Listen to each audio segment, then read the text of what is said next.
बिस्मिल्लाहिर्रहमानिर्रहीम।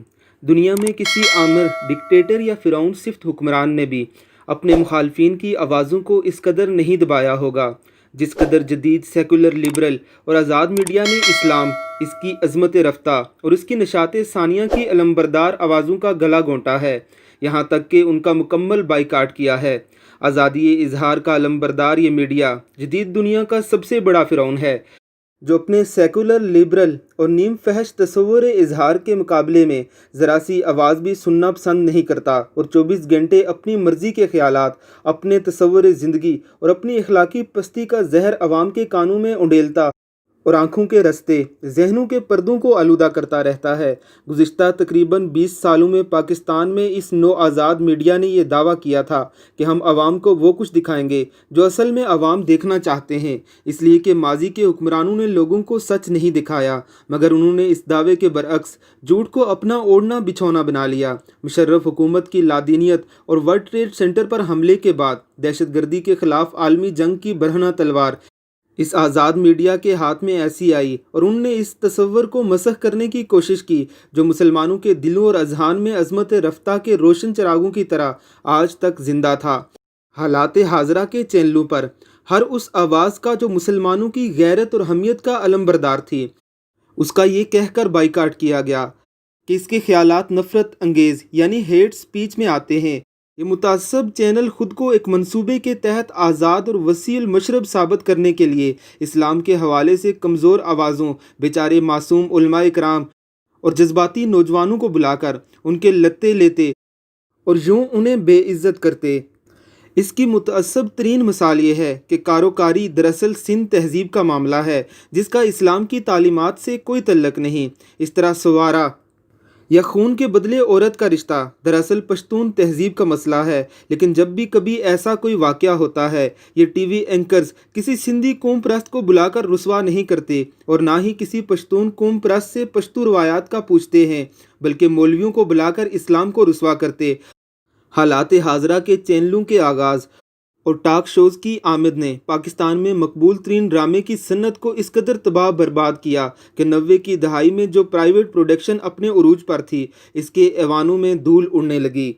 तादाद ड्रामे डब्बों में बंद होकर गोदामों की जीनत बन गए। चंद सालों बाद जब टॉक शोज़ ज़रा अपनी जाज़बियत और अफादियत खोने लगे तो इस मुल्क के सेकुलर लिबरल और मगरब ज़दा तबके ने एक ख़ास मुहिम के तहत ऐसी कहानियों पर ड्रामे बनाने शुरू किए जो ख़ानदानी ज़िंदगी की बर्बादी, मुक़द्दस रिश्तों की पामाली और नीम फहश मुकालमों पर मबनी थीं। इस जहर आलूद फ़ज़ा से आहिस्ता आहिस्ता लोगों को एक ऐसे माशरे के ख्वाब दिखाए गए जिसमें इस्लाम तो दूर की बात, ख़ानदान के मुक़द्दस रिश्तों का एहतराम भी रेज़ा रेज़ा होकर रह गया और लोगों को मगरब ज़दा अक़दार और हिंदू ज़दा तहजीब का दर्स दिया जाने लगा। पाकिस्तान में आवाम के जज्बात से कोसों दूर लिबरल, सेकुलर और इल्हाद परस्त तबके की मेहनत अक्सर बर्बाद हो जाती है। तकरीबन 40 साल उन्होंने भारत और पाकिस्तान के यकसा कल्चर की बात की, वागा पर जाकर मशलें जलाई, इंडियन ड्रामे दिखाए। इस पर मुस्तजाद ये कि इन्हें ऐसे मददगार वज़राए आज़म भी मिले जो फ़ख्र से कहते थे कि हम भी आलू गोश्त खाते हैं और भारत वाले भी, लेकिन ये सारी मेहनत इस वक्त ज़ाया हो गई जब कलकत्ता में भारत मैच हारा तो स्टेडियम में आग लगा दी गई, अहमदाबाद में हारा तो स्टेडियम खाली हो गया और अब तो ये आलम है कि नरेंद्र मोदी ने सेकुलर लिबरल जमहूरी निज़ाम का ज़ोरदार थप्पड़ पाकिस्तान के इन लिबरल सेकुलर चेहरों पर ऐसा जड़ा कि उनके मुंह से बात नहीं निकल रही। दूसरी जानिब 20 साला मुसलसल मेहनत थी जो ड्रामे और फिल्म के मैदान में की गई। ताज़ा तरीन मेरे पास तुम हो का नशा ऐसा चढ़ा हुआ था कि सब सोच रहे थे कि अब इस तहजीब बिगाड़ने वाले ड्रामे की बांसुरी खूब बजेगी, लेकिन खिलाफत उस्मानिया के बानी उस्मान अव्वल के वालिद इर्तगल गाजी पर मबनी ड्रामे की पाकिस्तान टेलीविज़न पर उर्दू डबिंग के साथ नुमाइश ने उनकी मकबूलियत के तमाम महल मस्मार कर दिए। इस ड्रामे को देखने वाले पीटीवी के मजबूर नाजरीन नहीं थे, बल्कि ये तो यूट्यूब पर देखने वाले कंप्यूटराइज अफराद थे। ये वो थे जिनके जहनों को मुद्दतों जहर आलूद करने की भरपूर कोशिश की गई थी। इस ड्रामे को यूट्यूब पर सिर्फ 18 दिनों में 10 करोड़ मरतबा देखकर अवाम ने एक रिकॉर्ड कायम करके दिखाया। पीटीवी ने 18 अप्रैल को यूट्यूब चैनल बनाया जिसके एक माह के अंदर 30 लाख تازہ ترین اطلاعات کے مطابق 50 لاکھ سبسکرائبر ہونے کو ہیں اور ایک ماہ میں اسے 21 کروڑ دفعہ دیکھا گیا۔ اس کی پہلی قسط اب تک 4 کروڑ دفعہ دیکھی جا چکی ہے۔ یہ اس لیے ہوا کہ جدید سیکولر لبرل میڈیا کی آمریت نے جس طرح پاکستانی قوم کے دلوں میں راج کرتی مسلم امت کے ہیروز کا راستہ روکا تھا، ارطغرل ڈرامے نے وہ مصنوعی بند پاش کر دیا۔ ارطغرل نے ثابت کر دیا کہ تم 1000 سال بھی اپنے پروپوگینڈے کا زہر اور نیم فحش تہذیب کی چاشنی سے مسلمانوں کے ذہن زہر آلود کرنے کی کوشش کرو، یہ نہیں بدلتے، تمہاری محنت ہمیشہ رائے گاں جائے گی۔ اس امت میں صرف ایک ارطغرل ہے جس کی شخصیت لوگوں کے دلوں کی دھڑکن بن سکتی ہے۔ ہمارا دامن ایسی لازوال شخصیات سے بھرا پڑا ہے۔ کیا ہم صلیبی جنگوں کی تاریخ پر فلموں اور ڈراموں کا سلسلہ نہیں شروع کر سکتے جس میں یورپ کی بربریت اور صلاح الدین ایوبی کے کردار کی عظمت کو دکھائیں؟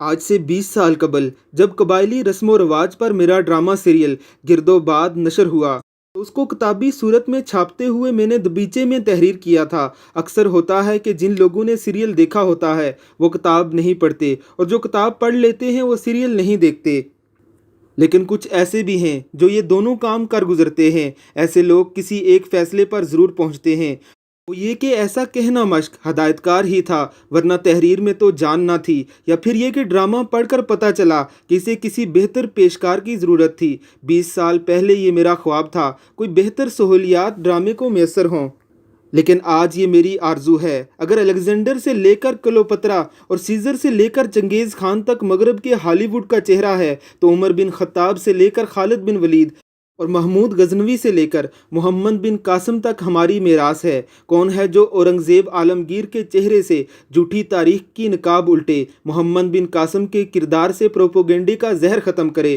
لوگ یہ سب دیکھنا چاہتے ہیں۔ یہ جنگ میڈیا کی جنگ ہے۔ آج کے دور کا ہتھیار میڈیا ہے۔ جس طرح طالبان نے ایک عالمی طاقت کو ذلت امیز شکست دی ہے، ایسے اگر کسی امریکی یا مغربی دنیا میں ہوا ہوتا تو ملا محمد عمر سے لے کر مولانا ہیبت اللہ تک لاتعداد سیریز بن چکی ہوتی۔ کوئی ہے جو اپنے سرمایہ کا رخ اس طرف موڑے اور ایک مسلم پروڈکشن ہاؤس کا آغاز کرے۔ یقین کیجئے دنیا میں بھی گھاٹے کا سودا نہیں ہوگا اور آخرت کا اجر تو یقینی ہے۔